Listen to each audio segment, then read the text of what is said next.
Sige, pili ka. I'll give you topics. First is, realize that he's just not that into you. Pwede rin yung make him weak through physical touch. He treats you the way he feels about you. Love bombing isn't real. They just lose interest. Actually, ang dami. Mamili ka na lang. Oh my God. I like that. Go. I like yung, realize that he's just not that into you. Pero kasi, I have like side quests about it. What do you mean? Parang, yes, he can be like not that into you, but Oh. at the same time, he really likes you. Di Pero niya lang he's- alam yung gagawin. No, he's just really not emotionally there. Ay, di pwede. That's a real thing. That's me. Really? Like, you don't do anything about it. You like a person, pero... Sige, patingin. Ano nakalagay dyan sa mga notes ko? Landi tip number 19, realize that he's just not that into you. Are you ridiculously delulu to the point where kahit na nahalata namang he's not that interested, feeling mo may chance pa rin? You also wonder why we keep ignoring signs na hindi na talaga niya, ikaw gusto. How do you recover from this and prioritize your feelings instead of dwelling on something na non-existent? Why should you realize na you should stop thinking that they'll reciprocate the feelings too? So in this episode of Landian with Dani, you're gonna know.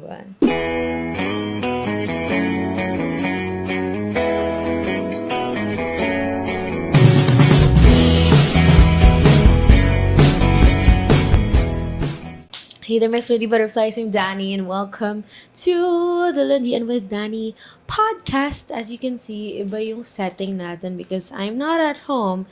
I'm actually at a brand trip, and I just miss making episodes for you guys. And since I am with someone right now, narinig nyo naman na siguro siya sa intro. So, yes, ayaw niyo po magpakita ng face. Pero pwede ka naman pakita ng face kung gusto mo. Mag-react Pwede lang namang po. feet na lang. No! Mag-react lang siya. Yes. On the side, because as she said nga, she is somehow attached. Not the one attached, but like, she relates to the topic that we have tonight. So, first time, hindi pala, nagka-guess na ako before. But anyway, right now, as you can see, I'm still wearing the Landi Responsibly shirt. So, if you wanna cop this, the links are on my Instagram bio and TikTok bio. So, paano ba natin ito masisimulan? Because honestly talaga, feeling ko masyado akong type A for this podcast. Like, before I shoot, kailangan talaga plakado lahat ng topics. Kaya, hindi ako nagiging consistent, I think. But anyway, I feel like I'm just making up reasons at this point.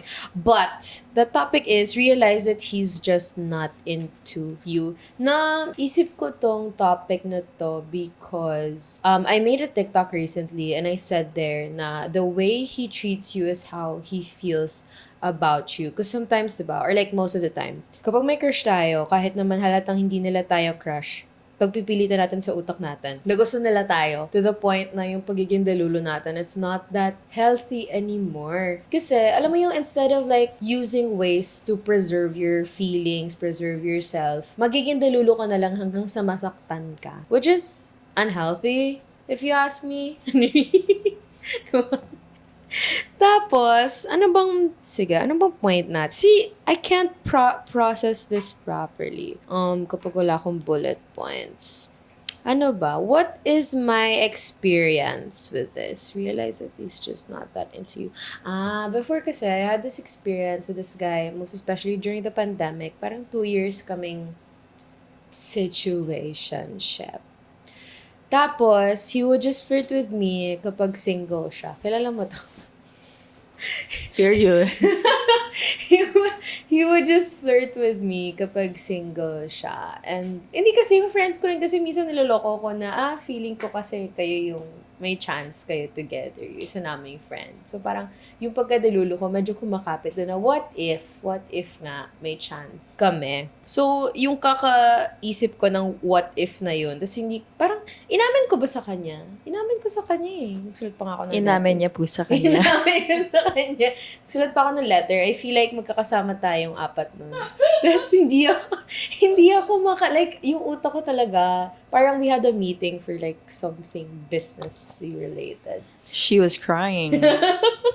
Tapos hindi ko talaga napigilan. Sabi ko, okay, I actually really need to confess my feelings, ganyan. Tapos parang ang bottom line, yung conclusion lang ata namin dun is, may feelings ka pala the entire time. Pero yun pala, like, fun lang yun for him. And siguro hindi ko na-preserve yung feelings ko kasi iniisip ko lagi yung what if. Pero kasi, if you open your, your senses and you go through these like connections or whatever while you're prioritizing your feelings. Mabubuksan yung like, yung senses mo. Tapos ma-realize mo na, hindi naman pala talaga ako gusto. So I feel like, when you have a crush, it's fine na maging kilig ka, it's fine na maging happy ka. But at the end of the day, dapat iniisip mo, kapag hindi niya pinapakita sa'yo na gusto ka niya, you need to alam mo yun, exit the connection. Kasi sometimes ginagawa lang nila tayong parking lot. Yung alam nilang papayag tayo or alam nilang invested tayo sa kanila. So kahit hindi tayo nagpaparamdam, alam nila na once nagparamdam sila, kakagat tayo dun sa landi or kakagat tayo dun sa whatever hangout they're asking for. Ano yung sabi mo kanina? Yung pag ikaw, wala ka naman talagang gagawin kahit na. Tama ba? You're not emotionally there. Okay, so this was my argument earlier. Since the topic was, he's just not that into you. I said to Dani na, well, it is also possible na the person is genuinely into you, but they're just not emotionally there. And it's not an excuse. Like, minsan pangit lang pakinggan yung it's not you, it's me. Pero but it's real once you have been put in that position. Like me, like, I've experienced na there's this person na, well, I like him, but I'm not emotionally attached. I just like him as he is. Like, physically lang, personality-wise. Syempre, nung una, I was just purely attracted. Kasi he was my type. And then, we got into a casual setup and then, it continued and then, wala, naging mas familiar ka dun sa tao so you got to know him more even if you don't really talk a lot. Pero, just being with him a lot of times, just makes you see him in a different way each time. Especially if you're like mutual in social media, ganon.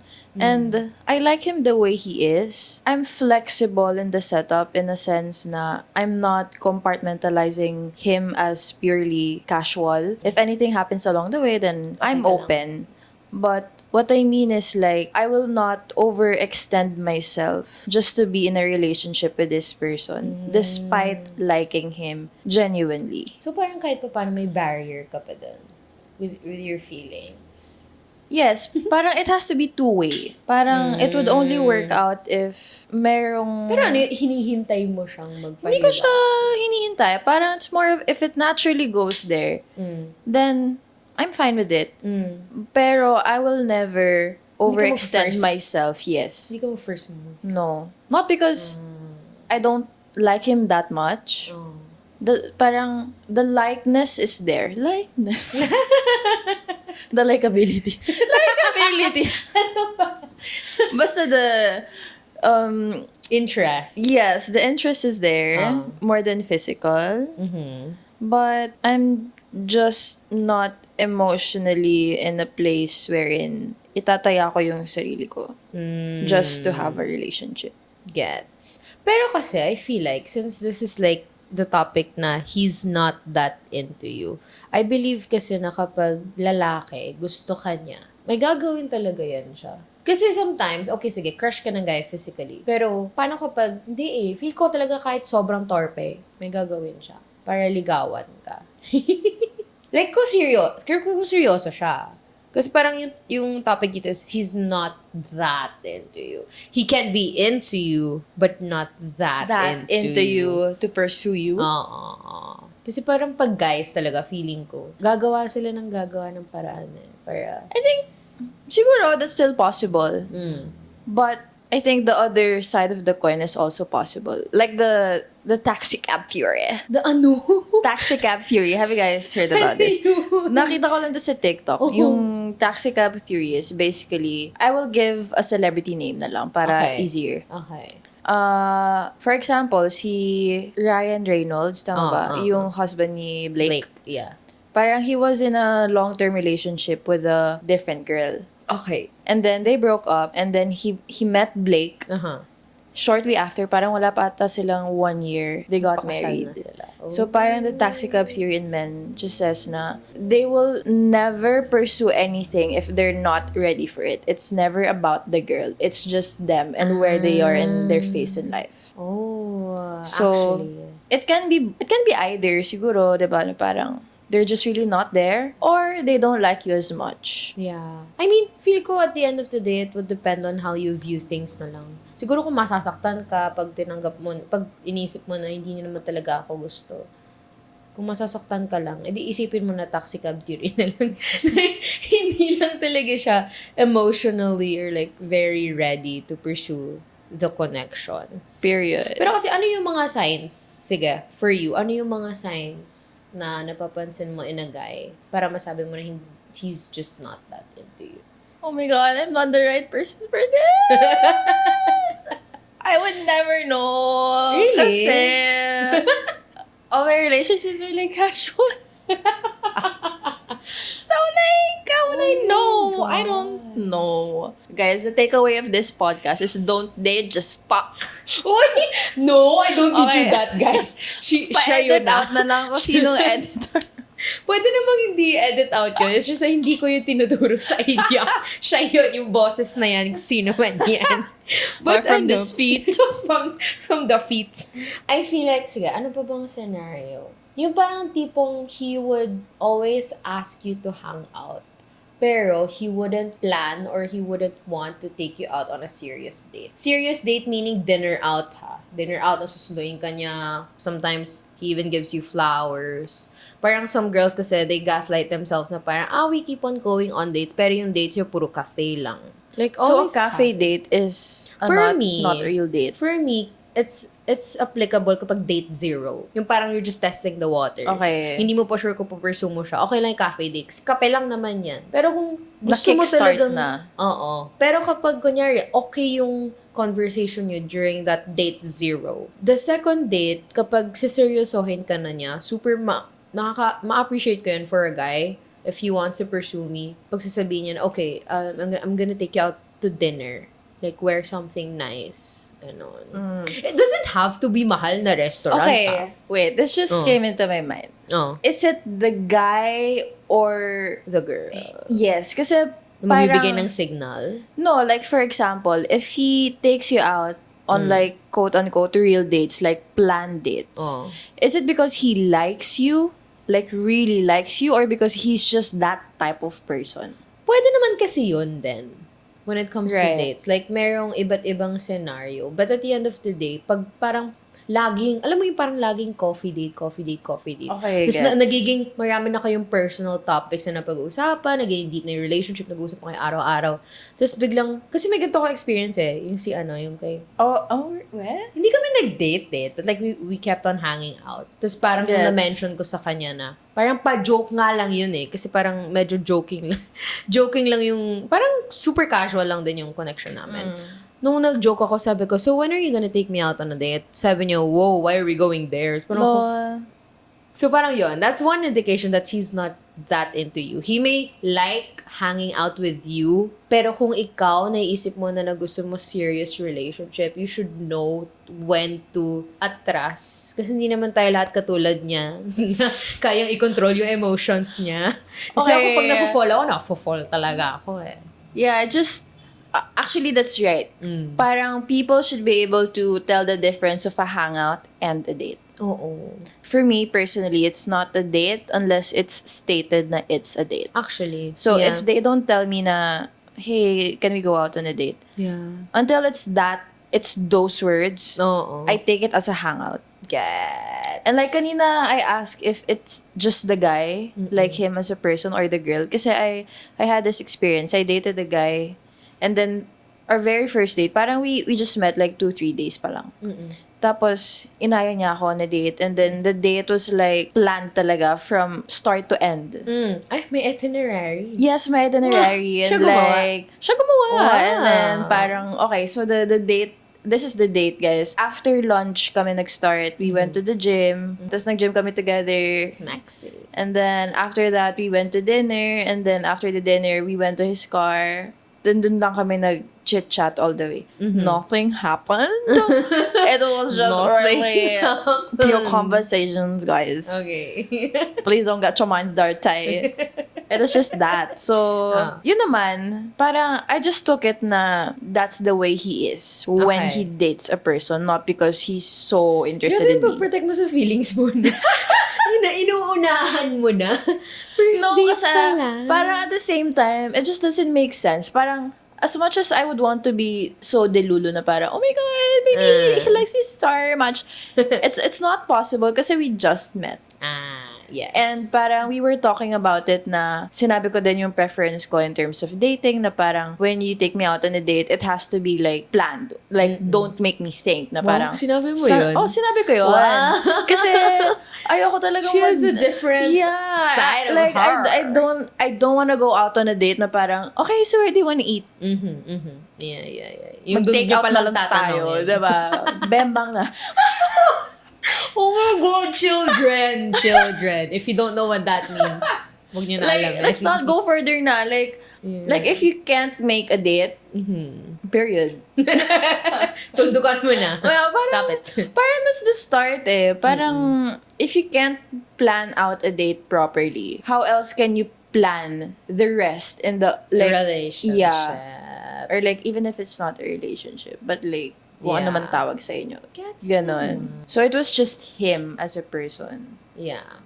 Parang very type A siya. Ganon. I like that. That's a very insightful part. Ano pa ba? Ano pa bang sinasabi kasi ng mga tao na delulu sila? Yung pati yung hot and cold treatment. Yung parang mixed signals na rin yun eh. Yung pag, kunyari, super loving siya, tapos the other... Push and pull, mga ganon. Parang ganon. Ang dami kasing terms ngayon ng mga Gen Z. True. Kasi pag gusto ko talaga ng lalaki, malalaman mo yan. Malalaman mo yan, girl. Hindi kanya... Mixed signals is an automatic no signal. Kung ganon, kung gusto mo ng landi, it's fine, maglandian lang kayo. Pero kung umaabot sa point na na-fall ka na, tapos you want more, tapos halata namang he doesn't want more than that, I don't know, connection or casual thing, anong gagawin natin? Wag mo ipilit! Kasi Period. pag pinilit mo, ikaw lang din masasaktan. Tapos pag pinilit mo, mas lalo siyang magde-detach. I feel like in situations like that, you can actually... Yun kasi natatakot yung generation natin to communicate. Kasi parang if you say what you're feeling, there's a possibility na mawala na talaga yung connection. Pero kasi, if you don't say what you're feeling, edi, hahayaan mo lang umabot ng 2-year yung situationship nyo, tapos hindi man lang siya nanligaw. Or like, it's so weird kasi I see a lot of stories from my 30 butterflies na napakilala na sa family, napakilala na sa friends, tapos hindi naman nililigawan. Tapos tinatanong pa rin nila, are we dating? Like, if you already went out multiple times, dating stage na yun eh. Talaga ba? Pag multiple times Okay, like, define more multiple. than 3. More than 3? Oo. Parang feeling ko dating na kayo eh. Kasi paulit-ulit ba naman? Once is like a hangout. Grabe Twice, no, ang hirap ng terms. getting to know more. 3, like for me lang yun I don't know. Pero kasi kung 2 years, girl. Pero naman kasi sinasabi kong 2 years, hindi naman talaga kami nag-date. Like, puro hangout. So, like, okay, if we're talking about, you have to say what you feel, let's say. When? Like, Feeling ko kapag what's the last straw? Isipin Parang mo yung ganun. sarili mo. Kasi the thing that yung mistake na lagi natin ginagawa, iniisip natin kung ano yung may isip ng other person. Pero ako kasi andun ako sa point na isipin mo kung ano yung nararamdaman mo. Kung full ka na sa sarili mo na, I really like this person. I really feel na gusto kong mas seryosohin niya ako, mas seryosohin namin tong connection. Doon ka mag-voice out. Huwag ka magde-depend sa feelings niya. Yung tipong ikaw alam mo sa sarili mo, buo ka na. Love mo na siya. Tapos alam mong hindi ka pa niya love. Magsistay ka without saying anything kasi antayin mong malove ka muna niya. Pero I feel like kapag okay ka na, it's like you owe it to yourself to say what you feel. Tapos, kapag sinabi niya sa'yo he doesn't feel the same way, bounce ka na. Ako, ganun ako ngayon. Feel ko that comes with loving yourself more than. If you love yourself more, if, ewan ko Paano kung si tagal ko ano? nang di na in love. Ay, huwag ganyan. Paano kung si bounce Ay, ka na hindi ba pwede, agad? hindi pwede. Madali akong kausap dun kung sino man. Yan. Ang dali ko kausap dyan. Kasi alam ko namang hindi niya ako saseryosohin. Sad truth, guys. Yeah. Yan lang naman. Nasabi naman natin yung point natin. So, if you're watching this, hindi mo pa rin talaga sure kung he's into you or not, feeling ko gawa ka ng pro-con list. Lagay mo yung mga things na ginagawa niya or sinasabi niya that would give you, or like that would say na parang, okay, he likes me. Lista mo yon sa pro, sa positive. Lista mo rin sa negative kung ano yung mga signs na nagpapakita na parang, okay, he doesn't like me that much, he's not that sure. Tapos kung ano yung may pinakamarami, huwag niyong dayain yung sarili niyo. Kung ano yung may pinakamarami, either the pro or the con, dun ka magbe-base. Tsaka ang pangit din yung pag ganyan, tapos biglang feeling mo hindi pala siya sure sa'yo or whatever. Yung parang tipong nakakuha ka na ng answer for yourself. Bigla mo na lang i-ghost or bigla ka na lang detach. Huwag mo rin yung gagawin kasi you owe it to yourself to know what he's feeling din talaga.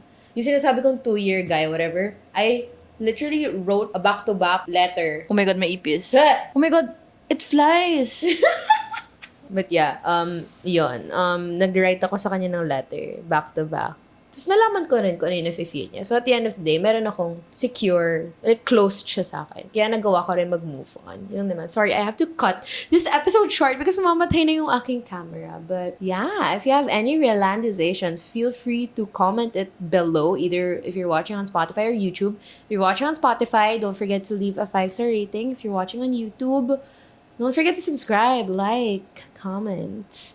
And yes, let me know if you want her voice again. Or my feet. In the next episodes. That's all. Always keep your head up and learn from troubles that pass you. Message me if you have any podcast topic suggestions. That's all. Landi Responsibly. Say Landi Responsibly. Landi Responsibly. Bye. Arr.